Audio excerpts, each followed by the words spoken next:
que es profesora titular de Filosofía del Derecho en la Universidad Rey Juan Carlos de Madrid, máster en Bioética y formación en el Instituto Giovanni Pablo II de Roma. Y bueno, es editora asociada de la revista de Cuadernos de Bioética, pertenece a la directiva de AEBI, que es la Asociación Española de Bioética, ¿no? Y bueno, pues también su línea de investigación está centrada en la biojurídica. Como veréis, vamos a tener pues un campo de visión muy amplio. Y dentro de esta se ha dedicado especialmente a los problemas relacionados con la objeción de conciencia y con la noción de vulnerabilidad. Y ha estudiado los fenómenos como la identidad de género, la maternidad subrogada o la reproducción humana asistida. Por tanto, tenemos ante nosotros a dos personas pues eso, que conocen muy bien el tema del que nos van a hablar, y creo que es un lujo tenerlos aquí. Así es que, para acá. Gracias.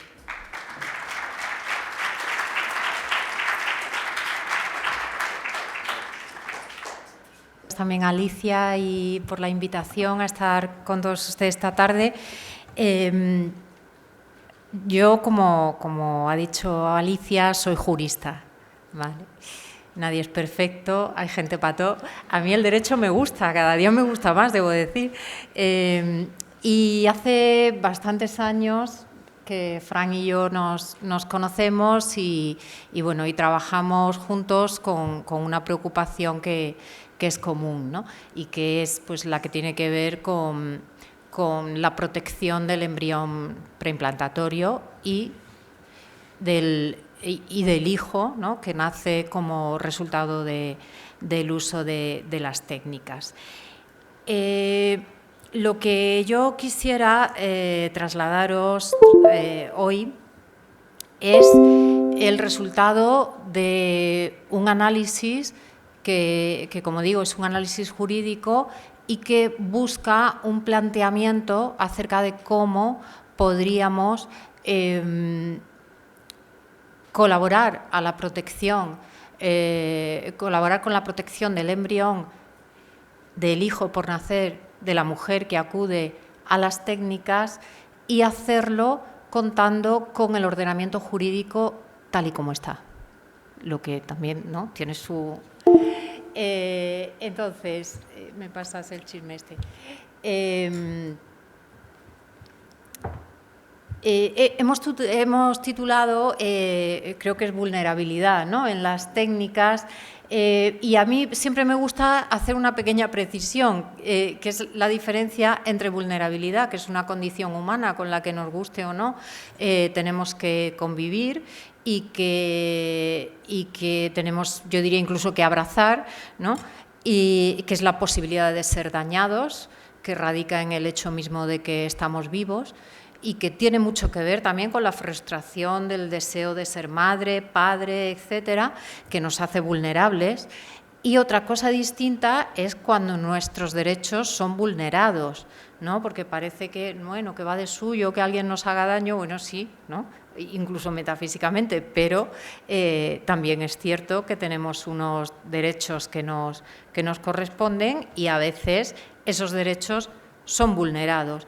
En el ámbito de la reproducción humana asistida se dan las dos circunstancias. Como antes decía, primero, uno es vulnerable, porque uno deja un franco abierto, ¿no?, a que le hagan daño, porque, bueno, tiene un deseo, tiene algo que le hace, ¿no?, estar dispuesto a quizá no saber dónde poner el límite, ¿no?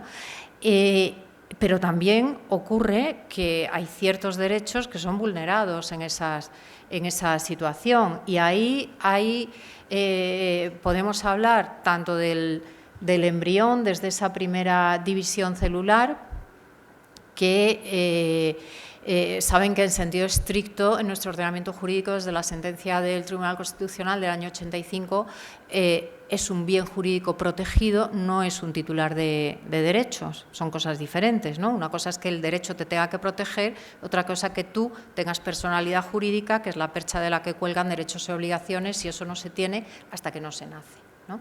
Pero eso no significa que no sean merecedores de la protección del derecho. Y luego están los adultos, las mujeres, las familias que acuden a las técnicas, esta señora de la imagen está embarazada, pero también entrarían ahí todas las que no consiguen el embarazo.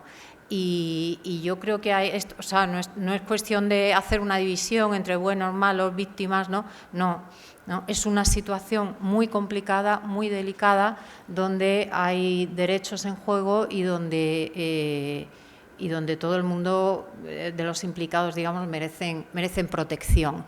¿Cómo planteamos esa protección en este análisis que estamos llevando a cabo? A través de la información. Si todos supiéramos todo lo que nos ha contado el profesor Well, pues a lo mejor las cosas cambiarían. Pero las personas que van a reproducción humana asistida ni lo saben ni se les cuenta, no se les dice. Y eso obviamente hace que su situación sea aún más vulnerable. Una información completa da lugar a una decisión genuina y, por tanto, uno está más protegido cuando sabe. Es verdad que el argumento puede parecer débil, es el argumento que dio el legislador para legitimar la ley de plazos en el año 2002. La protección del no nacido existe porque esa es constitucional y hay que darla, se da a través de la información y ahora ya pues recientemente es la información lo que también desaparece. Pero tiene dos ventajas a mi juicio. Una, que es operativa desde ya, o sea, hay muchos más, o sea, las personas que acuden a reproducción humana asistida tienen expectativas jurídicas que tienen que atenderse relativas a la información acerca de su salud y a la salud de sus hijos. Y luego también es verdad que una mayor información, lógicamente, provocaría un cambio en la mentalidad dominante y al final un cambio en el derecho, no a través de la ingeniería social, como decía antes el profesor Hove, sino a través, digamos, del proceso natural, ¿no? Que vendría siendo, ¿no?, ese cambio social previo al cambio legislativo, no el cambio legislativo con el propósito de generar un cambio de mentalidad, que son cosas distintas, ¿no? Entonces, ¿cuáles son los objetivos del análisis que estamos desarrollando? Lo estamos haciendo a nivel europeo, yo luego me centraré sobre todo en las conclusiones que tienen que ver más con España. Bueno, en primer lugar, para nosotros era importante identificar cuáles eran esos déficits en la información, de qué se informa, de qué no se informa y de qué se debería informar, ¿no? Y por tanto eso también nos obliga a identificar estrategias jurídicas que obliguen a las clínicas de reproducción humana asistida a dar esa información, que parece que es como muy de cajón y muy obvio, pero no lo es tanto, ¿no? Y luego, pues determinar de qué manera esa obligación puede hacerse efectiva, es decir, ¿no?, reivindicar su cumplimiento. Y ahí yo lo voy a intentar explicar, ¿no?, de la manera más sencilla posible, pero teníamos dos posibilidades. Una, adoptar la perspectiva del paciente, es decir, la mujer como paciente que va a hacer uso de las técnicas y en qué sentido está protegida por todo lo que es la normativa, la ley de autonomía del paciente, que es igual en todos los países europeos más o menos, ¿no? Y qué información debe recibir en la hoja de información, en el consentimiento informado, etcétera. Pero hay otra perspectiva que entra también en juego, que es la del consumidor, sobre todo en países como España, donde la inmensa mayoría de estos servicios se ofertan en clínicas que son privadas. Uno está contratando simple y llanamente, como si te compras un viaje combinado. Desde el punto de vista jurídico es igual, ¿no? ¿Y qué vemos? Pues algo que da que pensar desde mi punto de vista. Todo lo que tiene que ver con la regulación del consentimiento informado, que en España, como digo, está en la Ley de Autonomía del Paciente, a nivel europeo uno encuentra un mosaico legal con normativas distintas, ¿no? Cada régimen doméstico, cada ordenamiento jurídico, con líneas que son concordantes, pero bueno, hay bastantes diferencias. No podemos estudiar hojas de información ni consentimientos informados porque ninguna clínica los cuelga en Internet, entonces, salvo que uno vaya allí, pues no tiene acceso a esa información. Y luego siempre está pendiente ahí la cuestión de si existe la suficiente evidencia científica que avale que es necesario informar al paciente o si en realidad no hay evidencia. Ya les ha contado Fran cómo, ¿no?, cómo todas esas evidencias han ido saliendo a la luz con muchísimas dificultades, y este es el panorama. En cambio, si tiramos del derecho mercantil, el panorama es como muy diferente. Hay 3 directivas europeas, hay un código internacional de protección de lo que es la información comercial, marketing, comunicación, etcétera. Toda la información que pone en las páginas web de las clínicas es información comercial y, por tanto, el vinculante se podía haber optado por la publicación reclamo, que no es vinculante, pero la información comercial sí lo es. Luego existe una obligación, primero, de veracidad y de cumplimiento de los estándares legales que corresponden. Y no tenemos que entrar en tanta, ¿no?, disquisición para los que no somos, ¿no?, profesionales sanitarios sobre cuándo hay evidencia científica suficiente, sino que lo que el derecho dice es que el consumidor tiene que tener la información que sea esencial para tomar una decisión a nivel de conocimiento de lo que una persona razonable considera que es importante. Y ya está. La información tiene que ser trazable, pero no hace falta que estemos en el nivel X de evidencia para que haya una obligación de informarnos. Entonces, ¿qué es esencial para una persona que va a las clínicas a hacer un ciclo o varios de reproducción humana asistida? Pues muchas cosas son importantes. Unas tienen que ver con las técnicas y otras tienen que ver con el marco legal de las técnicas. Quiero decir, es importante las tasas de éxito. Yo lo preguntaría y querría saberlo antes de empezar. Es importante qué riesgos voy a padecer yo o puede padecer mi hijo. Es importante todo lo que son las TASON, que son las técnicas que nos ofrecen cuando la cosa no va, que no están respaldadas por la evidencia, ¿no?, pero que son paquetes que se ponen a disposición, ¿no?, de las personas que acuden a los servicios de las clínicas. Y, por supuesto, el precio, o sea, el precio total, no el precio, sino que tiene que ver con la tasa de éxito, obviamente, ¿no? ¿Cuántos ciclos necesito? ¿Cuánto me cuesta cada uno? ¿Por cuánto me va a salir?, ¿no?, en general. Y luego hay otra información que tiene que ver con el marco legal de las técnicas, que también es muy interesante, porque uno no quiere un hijo, o sea, quiere un hijo que sea suyo legalmente, para empezar. Luego es importante ver cómo se informa acerca de la determinación de la filiación. Por ejemplo, aquí en España no se ofrecen servicios de subrogación dentro de España, sí muchísimos en el extranjero. Pues hay que explicar los problemas que puedes tener, ¿no? En otros países donde el régimen jurídico es parecido al nuestro, sí que se ofertan también servicios de subrogación sin decirle a la persona que se puede encontrar con un pequeño problema a la hora de registrar al niño, ¿no? También hay muchas dificultades en la información cuando se emplea el método ROPA, que es la donación de óvulos dirigida entre parejas de mujeres.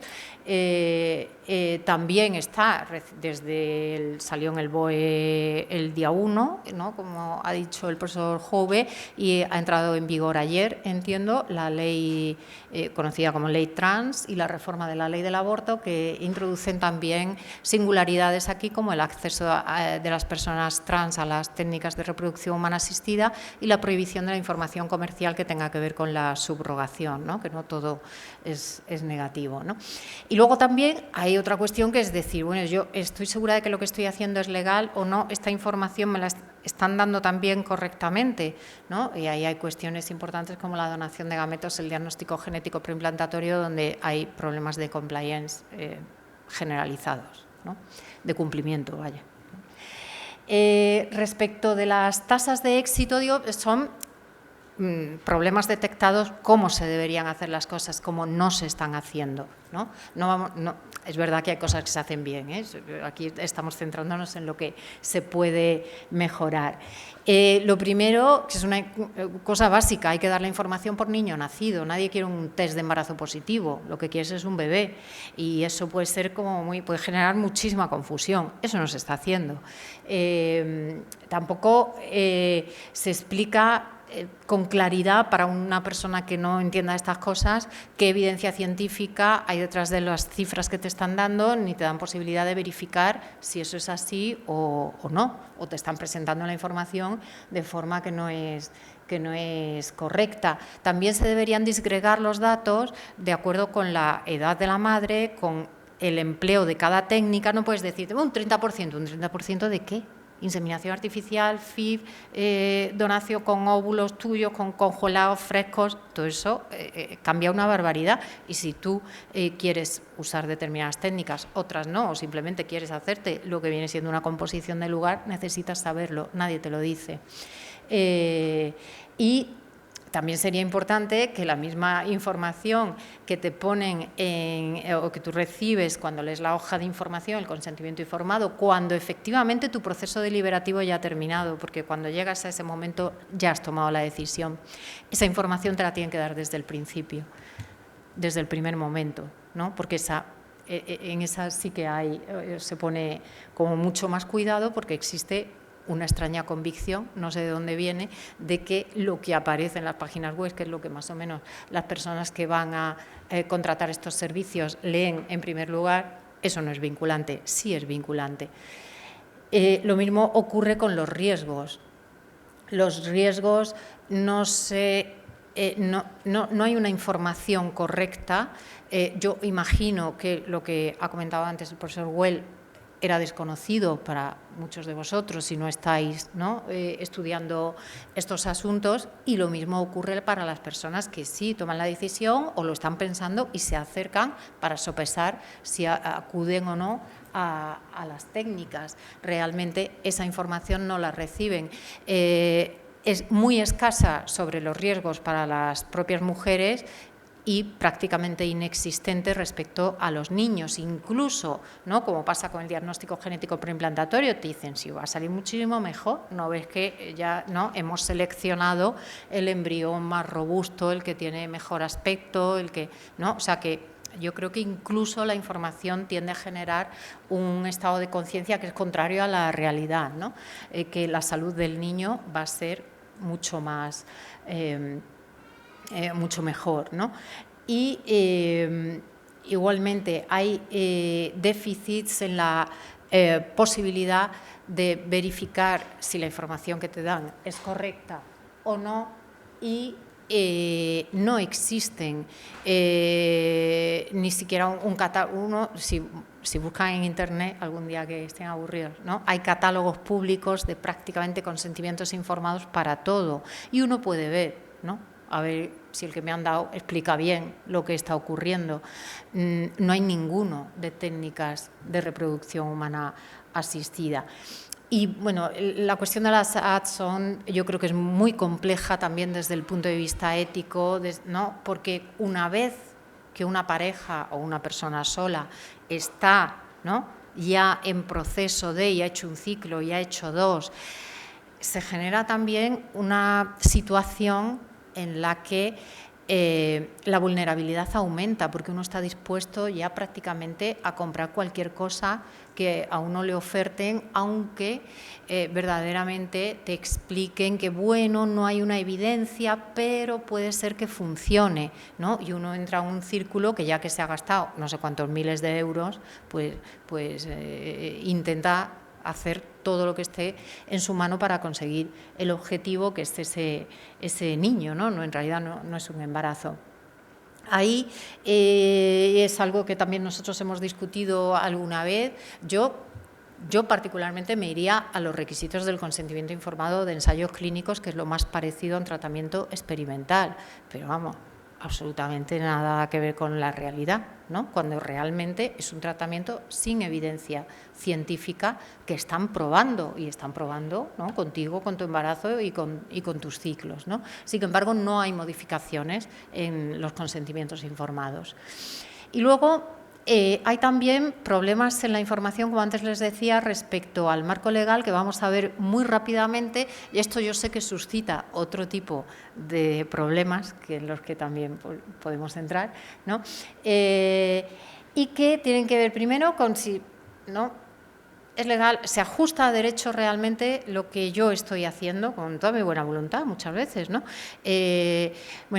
Por ejemplo, en lo que es donación de gametos hay un régimen jurídico, nos puede gustar más o menos. Saben que el régimen jurídico del embrión preimplantacional es el mismo que el de los gametos, por otra parte, pero en España, por ejemplo, está regulado y bueno, tiene unos límites, hay unas consideraciones que deben tenerse en cuenta, que tienen que ver, por ejemplo, pues, con la raza, ¿no?, del donante y de la receptora, etcétera. Pero de ahí nos vamos a todos estos programas que encontramos en las páginas web, los de Match 360, que venden hoy casi todas las clínicas, en donde te vienen poco menos que a prometer un hijo que sea lo más parecido a ti posible mediante un test biométrico que hacen a la receptora, que hacen también al donante e incluso test de temperamento, lo que a mí por otra parte me parece un poco fraude, la verdad. Yo no entiendo mucho de estas cosas, pero me da la impresión que el niño se puede parecer a su padre biológico, a su abuelo, a su tío, ¿no? Con lo que el donante se parezca a ti, pues tampoco, ¿no? Aparte de otra. Entonces, hay muchas lagunas legales, esto no está regulado y no solamente ya es la impresión de decir esto que hago es acorde, ¿no?, con la protección que el embrión merece, sino también hasta qué punto yo estoy protegido, porque esto no está regulado. A mí, sinceramente, me parece un poco fraudulento, porque tiene un coste, ¿no? Bueno, sobre esto hay muchísimas otras cosas, como el seguimiento a través del móvil del embrión, que tampoco es que esté regulado. A mí no sé cómo explicarlo, ¿no? La impresión de tú en tu móvil, pues vas viendo, ¿no? Igual que ves, ¿no?, a través de la alarma, ¿no?, si los niños han merendado o no, pues también vas viendo cómo se va dividiendo el embrión, ¿no? Y otros muchos servicios que todo esto, o sea, que quiero decir que se oferta con un coste, ¿no? Luego está esto. Es bastante llamativo, la verdad, la cuestión del diagnóstico genético preimplantacional. Esa es la ley y, bueno, pues se establece cuándo se hace en España un diagnóstico genético preimplantacional, ¿no? La detección de enfermedades hereditarias graves, de aparición precoz, no susceptible de tratamiento. Luego pone abajo la detección de otras alteraciones. Hombre, se entiende, otras alteraciones de similar naturaleza que el legislador pues no ha sabido definir, ¿no?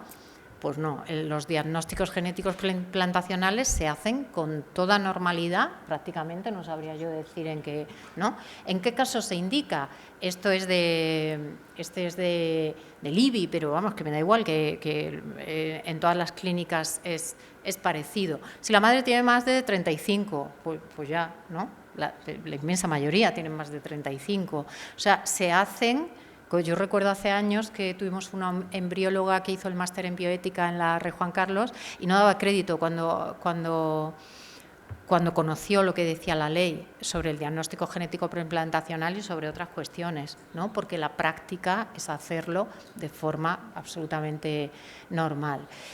Luego hay muchas cuestiones que tienen que ver con la determinación de la filiación, que afectan a parejas del mismo sexo, que son un nicho importante, ¿no?, para las clínicas. De hecho, la mayoría tienen programas de ofertas especiales en términos de precios y ese tipo de cosas, pero también para parejas heterosexuales que recurren a la subrogación. Ahí hay un problema sobre el que las personas no son adecuadamente informadas, ¿no?, sobre lo que tiene que ver con de quién es legalmente el hijo después, ¿no? Del método ROPA hay una desinformación generalizada. Lo que la ley dice, desde que se reformó la Ley de Técnicas de Reproducción Humana Asistida, es que si dos mujeres están casadas entre sí, antes de que nazca el niño, la cónyuge que no está embarazada, la mujer que no va a dar a luz, puede ir al registro civil y hacer una especie de predeterminación de la filiación a su nombre, de forma que cuando la criatura nace es hijo o hija de las dos directamente, sin adopción y sin. Lo que las clínicas nos hacen ver es que para obtener la doble maternidad legal, el hijo tiene que ser biológicamente de las dos, que una ponga los óvulos y otra dé a luz, lo que es absolutamente falso, porque la comaternidad legal no tiene nada que ver con los gametos, ¿no? Con la procedencia de los gametos. Obviamente siempre hay un varón, ¿no?, que pone el semen, que es como si realmente en todas estas informaciones es como, no existe, pero está ahí. Y la comaternidad, como les digo, no tiene absolutamente nada que ver con la ovodonación o con la donación dirigida. Y recientemente, con esto ya termino, hemos tenido 2 novedades legislativas que afectan al acceso a las técnicas. Una es la ley trans, que admite que cambia, ya modifica la posibilidad padre, madre, progenitor gestante, progenitor no gestante, que el lenguaje, pues bueno, tiene su importancia, no creo yo que sea solamente una cuestión de palabras, y obviamente el acceso a las personas trans con capacidad de gestar, ¿no? Yo puedo tener DNI de varón y hasta ayer o antes de ayer prácticamente no podía acudir a las técnicas por no ser mujer, ¿no?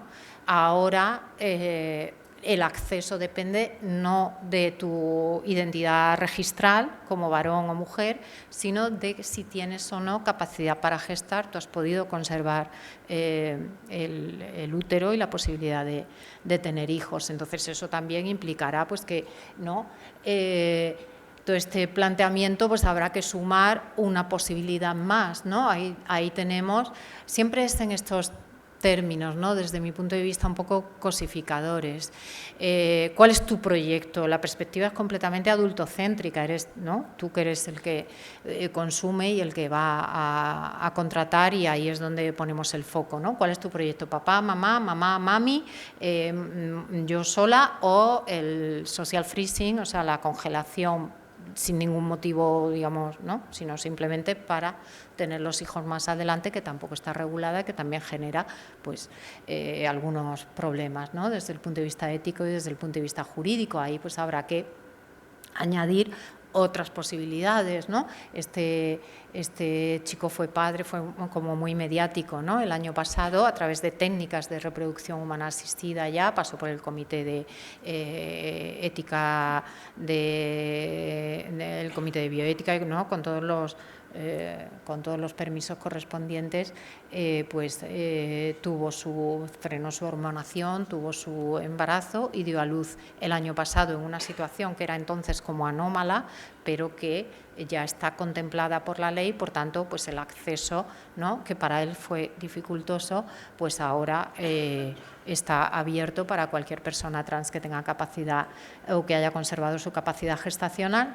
Y la ley de reforma del aborto introduce muchas cuestiones en las que ahora no nos podemos detener, pero una de ellas que afecta a nuestro tema, que es cómo están informados los ciudadanos que van a contratar servicios de reproducción humana asistida, es la prohibición de la información comercial sobre gestación subrogada en el extranjero, que es frecuentísima en nuestro país y que genera mucha desinformación. Es verdad que la ignorancia de la ley no excluye su cumplimiento, o sea que al final el problema no solamente lo tiene el proveedor de servicios, lo tiene también el ciudadano. Hace años, no sé si recuerdan, ¿no?, todas aquellas familias que se quedaron atascadas en Ucrania, ¿no?, cuando la ministra dijo, ¿no?, hasta aquí, y empezaron a pedir los pasaportes, etcétera. Eso te puede pasar, tú lo tienes que saber, ¿no?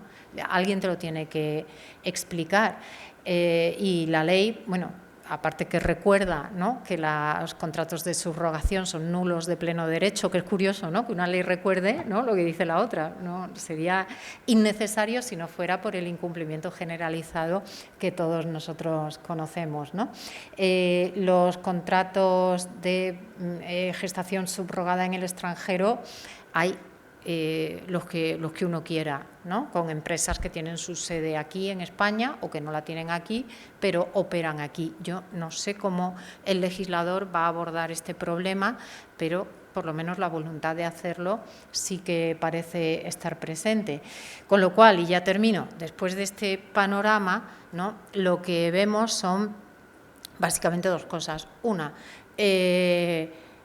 las personas que acuden a reproducción humana asistida no están informadas de los riesgos que corren, no están informadas de las posibilidades de éxito que pueden tener, no están informadas ni de cuánto les va a costar. No están informadas de si todo lo que están haciendo es legal o no, de qué consecuencias puede tener respecto a la determinación de la filiación de los hijos concebidos mediante técnicas. Ni siquiera sabemos si pronto decaerá el veto de la cuestión del anonimato del donante y veremos, ¿no?, problemas nuevos que surgirán en el futuro. Entonces, la otra parte, ¿no?, es que así como desde el punto de vista del paciente, la protección jurídica efectiva es compleja, es ardua, aunque se han ganado, ¿no?, hace un par de años se ganó un pleito por un consentimiento informado, también era un caso de aborto, donde básicamente pues, le habían dicho que la cosa no tenía efectos secundarios, ¿no? Ese pleito se ganó. Ahora yo no sé, porque la información, ¿no?, la obligación de informar es notablemente diferente en el actual régimen jurídico. Pero es muy complicado con todo el estigma que trae consigo también la reproducción humana asistida, sigue siendo un tabú, las personas a veces no se lo han dicho ni a sus padres, con lo que la posibilidad, ¿no?, de que pongan una demanda es aún más compleja. Pero, por otra parte, quizá no se había tomado en consideración esa otra parte, que es la que tiene que ver con el hecho de que al margen de que la cuestión sea sanitaria, tú estás contratando un paquete, porque en el fondo es lo que estás haciendo. Y ahí, curiosamente, tienes una protección muchísimo más fuerte y más eficaz de la que tienes como paciente, que recurrir al derecho mercantil, sin más ni más, lo que es la información comercial, los principios que deben regir esa información. Ahí nosotros lo que hemos detectado es un incumplimiento casi masivo, ¿no?, de las normas y una sensación de impunidad también, ¿no?, bastante llamativa. Pero ahí hay una vía desde la que se puede fortalecer la posición de la persona que va a las técnicas. Y no solamente de esa persona en concreto, porque estamos hablando de información comercial que va dirigida a cualquiera de nosotros que no estamos pensando en ello, pero igual tenemos curiosidad y nos asomamos, ¿no? Ponemos en Google reproducción humana asistida y vemos lo que ocurre. Si llegara un día en que las propias clínicas, que aquí parecen las malas de la película, también hay gente en la industria que quiere hacer las cosas bien y que a lo mejor no es consciente de, ¿no?, de las obligaciones que recaen sobre ellos. Si algún día ese panorama cambia, es lo que les decía al inicio, si esa información es más completa, si esa información es veraz y si las personas que se están planteando, ¿no?, paliar ese problema de fertilidad recurriendo a la reproducción humana asistida ven realmente, ¿no?, el escenario completo, yo tengo mucha fe en que todo caerá por su propio peso, ¿no? Y bueno, pues en eso estamos. Nada más y muchas gracias.